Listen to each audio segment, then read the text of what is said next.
During a family dinner with my parents, I received a text from an unfamiliar number. Get up and leave now.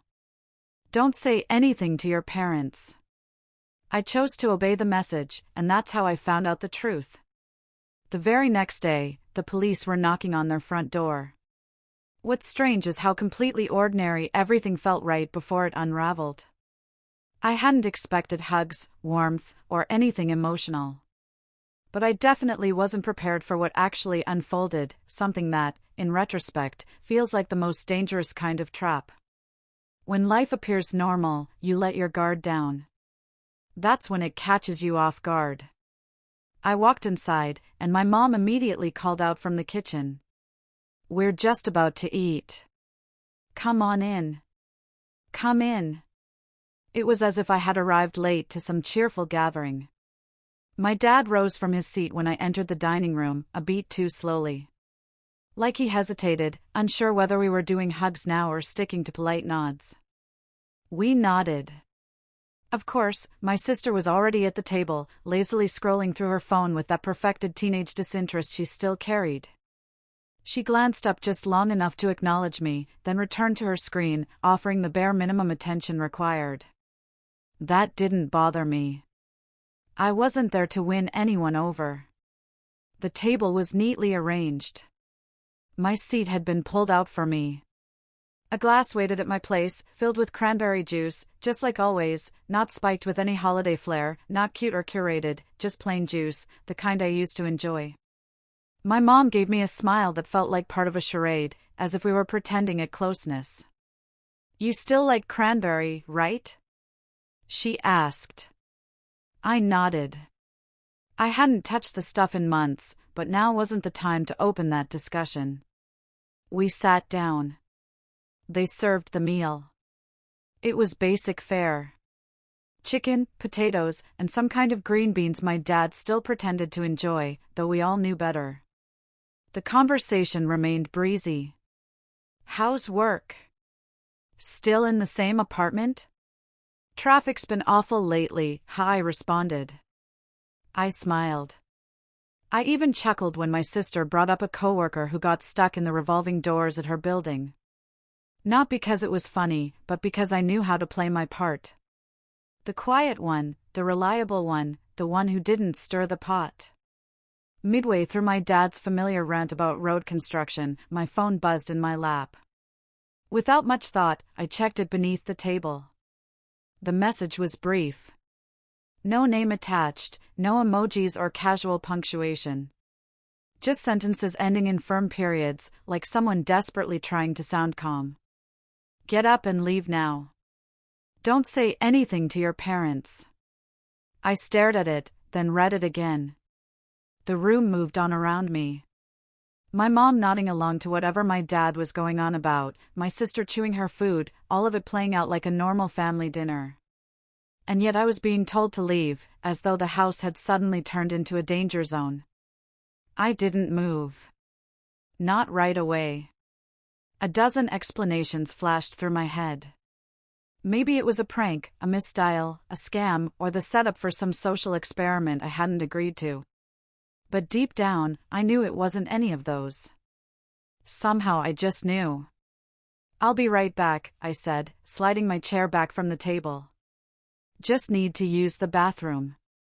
No one questioned it. No one even looked up. I took my phone and walked upstairs because the upstairs bathroom had a door that closed all the way and locked without jamming. And because if anyone was going to have a private conversation in this house, it wasn't going to happen on the first floor. I locked the door, sat down on the edge of the bathtub and stared at the message again. Then I hit call. It rang once, then a voice. You're still there. Who is this? It's Mark. Mark, my sister's boyfriend or ex-boyfriend. It was hard to keep up. What the hell is going on? His voice was low, tight, like he was standing somewhere he wasn't supposed to be. You need to leave. Just get up. Walk out. Don't drink anything. Just go. Don't drink the juice. My mouth was dry. I hadn't touched the juice. Not yet. Why? I can't. Just trust me, please. What is this? I asked. Why are you even? What's going on? He hesitated.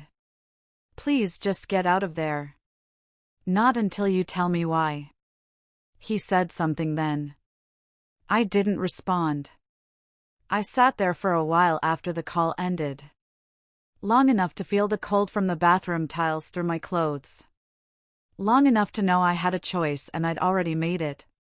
Quick note, this story is copyrighted by the YouTube channel Revenge with Claire. Reposting, revoicing, or tweaking it without permission is still copyright infringement. Thank you for respecting original creative work. Now back to the story. Being the older sister didn't come with a ceremony, just responsibility. Quiet, assumed, and endless. We were 3 years apart. When we were kids, our parents gave us $5 a week. I saved mine. She didn't. A few days in, she'd spent it all on gum or glitter pens or whatever elementary school's economy was built on. And then she'd look at me. That's when the grown-ups stepped in. She doesn't have any left. You still do. Don't be selfish. That's how it started. Not a rule, just a pattern. If I saved, I was expected to share. If she overspent, I was expected to fix it. In high school, I got a part-time job just a couple weekends at a pharmacy. Enough to buy my own jeans without an argument. My sister didn't work. She was younger, and no one expected her to. But if she wanted anything extra, guess who got nudged? She really wants to see that movie. She doesn't have her own money yet. You do. They still covered the essentials, but anything beyond that became my problem. When I left for college, things calmed down.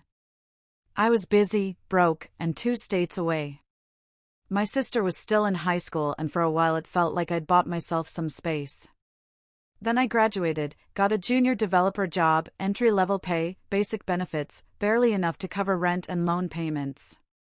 But to my parents it was a windfall. The requests started slow. Could you help with her enrollment deposit? Books are so expensive these days. She's just really stressed. She just started college, studying something vaguely finance-related. She didn't work, didn't budget. Didn't ask me directly. That was always the pattern. She'd ask them and they'd ask me. And at first I said yes, because I thought now that I was earning, helping would feel lighter. It didn't. The more I made, the more they wanted. And not once did it feel like mine. Then there was the alcohol. In my early 20s, I learned badly that my body doesn't handle it. Half a drink and I'm out. Once I blacked out from 2 sips of wine. Since then, nothing. Not even champagne at weddings. My family always knew, but truly accepting it was another matter. Come on, just a little. Don't be such a stick in the mud. It's not like you're allergic. I'd decline. They'd roll their eyes like I was being unreasonable. But it was never really about the drink. It was about how easily they dismissed me when it didn't suit them. A couple of years into my career, I landed a mid-level promotion. It wasn't groundbreaking, but it was a genuine step forward. I called my parents to share the news. My mom replied, "That's great. So how much are you earning now?" Then came, "Do you think you could support your sister's semester abroad?" She's so thrilled about it. No congratulations. Just the same routine. Ask, expect, move on. So I stopped saying yes. There was no big speech about drawing boundaries. I just quietly stopped. No more. Just this once. No more treating my bank account like a communal pot. Maybe I'd still grab her a coffee now and then, but the role of sponsor retired. And then came the silence. No texts, no phone calls. Just that heavy quiet that somehow still felt loud, like they were punishing me with their absence. Weeks passed. Then the quiet cracked open. Your sister needs help. It's serious. They floated a number, $12,000. They wouldn't explain why. Only that she needed it, that I could afford it, that I was her sister. I refused. They kept pushing. So I called her directly, and that's when the truth came out. She'd been gambling. She'd lost. Now she owed money she couldn't pay. She was in finance. Now, if this got out, it wouldn't just cost her a job. It would end her career. No one hires someone with a gambling record in this field, she said. If people find out, I'm finished. I asked. Has this happened before? She didn't respond, but I didn't need her to. I told her flat out. No, not later, not partway. Just no. I've been helping you for as long as I can remember, I said. But this? I won't cover it. Not this time. Not ever again. She called me cold, told me I didn't understand. Maybe she was right, or maybe I finally just didn't want to. After that, they cut me off. 3 weeks of total silence. Then came the slow drift back. A forwarded meme from my dad, a picture of the backyard from my mom, a TikTok from my sister, no caption, and eventually an invite. We're having dinner. Just the family. Hope you'll come. No mention of the money, no apologies, just dinner. I convinced myself they'd accepted it, that they'd come to terms with where I stood. So when they asked me to join, I said yes. But something about Mark felt off. His voice was subdued, almost emotionless, but there was tension buried underneath. It's the juice, he said quietly. I think they put something in it. Alcohol, maybe, or something else. I'm not sure. But I think they're planning for you to pass out. The room around us was dead quiet, white tile floor. The faint whir of a ceiling fan. Distant clinks of silverware from downstairs. I didn't respond. Why? I finally asked. Another brief silence. They want to unlock your phone. Use your fingerprint. I picked up the glass, tilted it slightly, and gave a small smile. Tastes like I remember, I said, but I didn't drink a drop. Later, I asked casually. Was that someone pulling into the driveway? All of them turned to look. That's when I quietly slid the glass beneath the table, angled it, and let the juice trickle out into the carpet. Not the whole thing. Just enough to sell it. It soaked in quickly. Just feel weird. Tired. My mom leaned in. Her eyes were all softness and concern, like we were playing a new game now. You okay? Yeah, I said. Just a bit woozy. I think I need to lie down for a minute. No one hesitated. They helped me to the couch like I was precious. Like they were caretakers, not thieves. I lay down, closed my eyes, tried not to think about how fast my heart was beating. Just breathe even. Slow. Don't flinch. The couch cushion was warm under my shoulder. Someone draped a blanket over my legs, and then I heard it.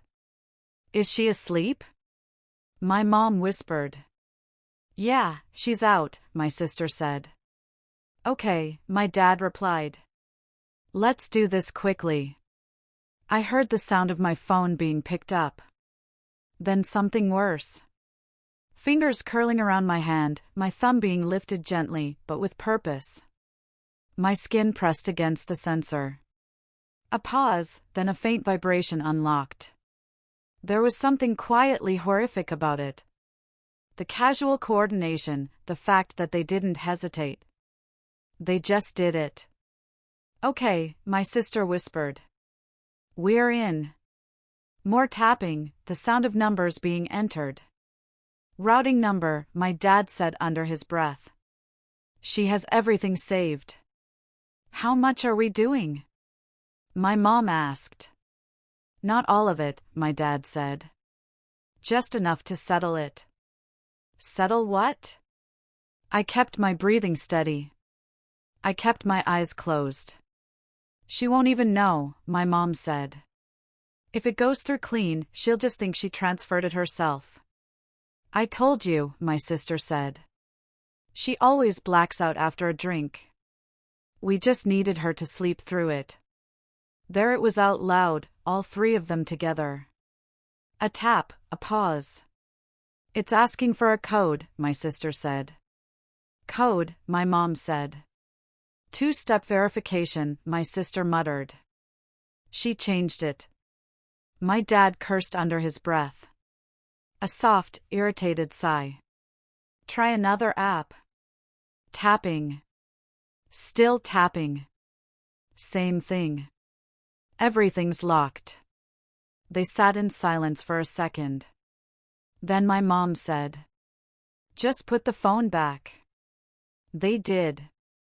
No apologies, no second guessing, no hesitation. I waited, gave them space to sit down again, reassure themselves. Then I opened my eyes, sat up slowly, blinked like someone just waking from a shallow nap. Sorry, I said. Don't know what that was. Felt like I blacked out for a SEC. They looked at me like they didn't know what I was. You sure you're okay? My dad asked. Yeah, I said. I think I just need some fresh air. I picked up my phone, held it like nothing had happened, like it hadn't just been turned against me. Actually, I think I'm going to head home. I've got work early tomorrow.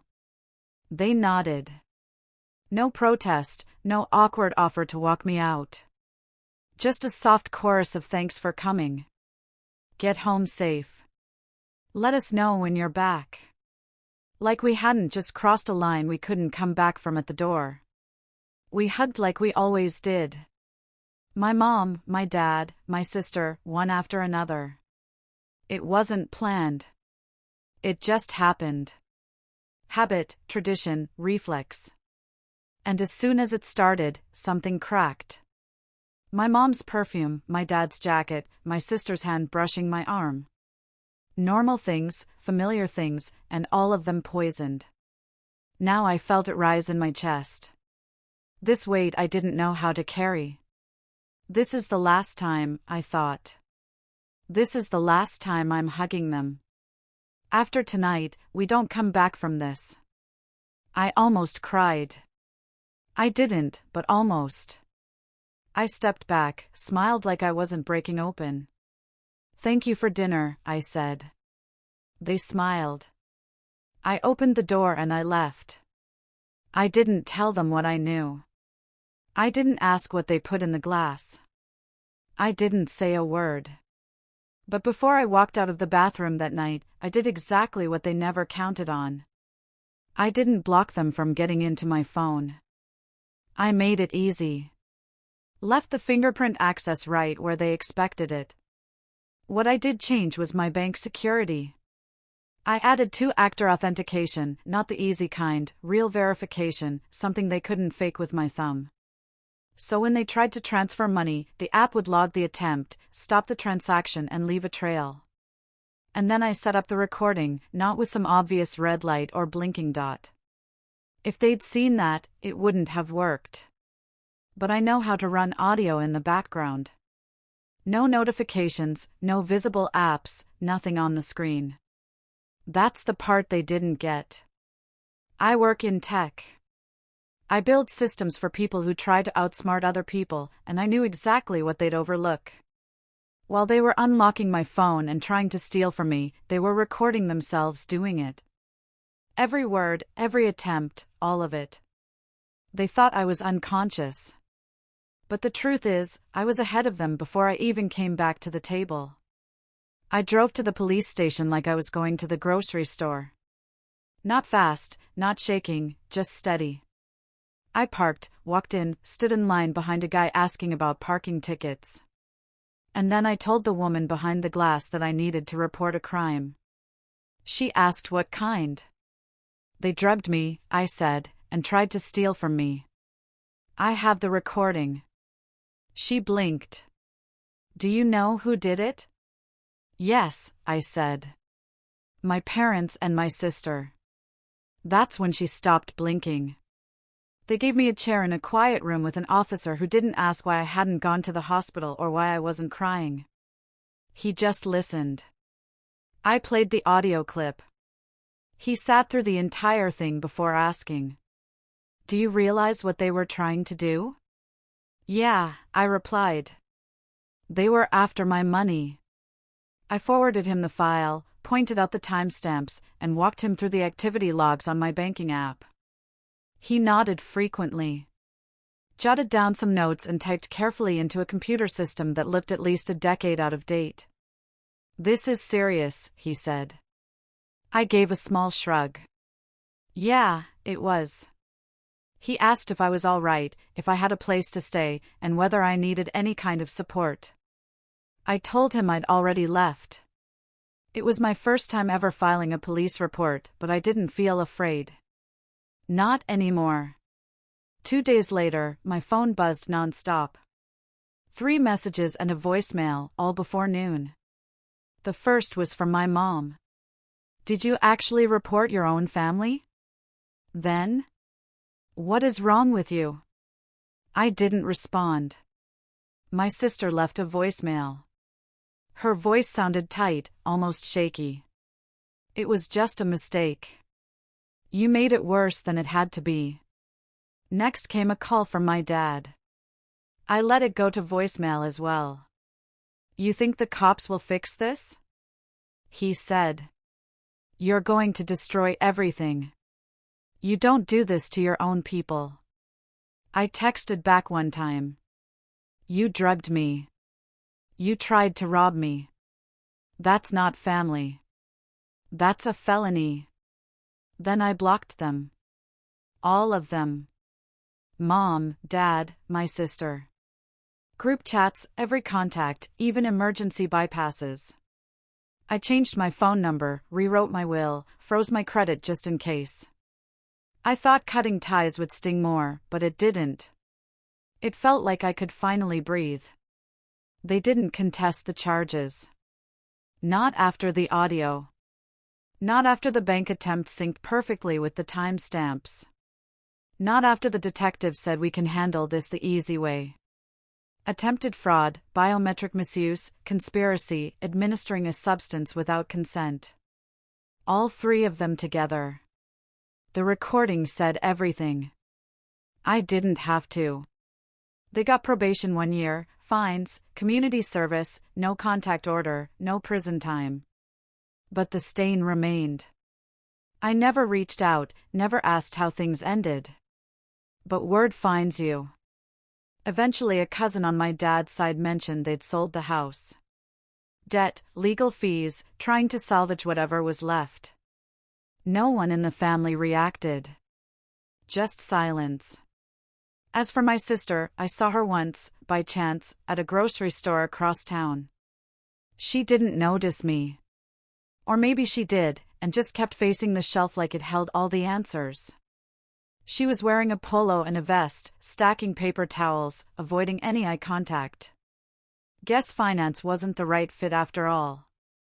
I said nothing. Just paid for my pasta and walked out.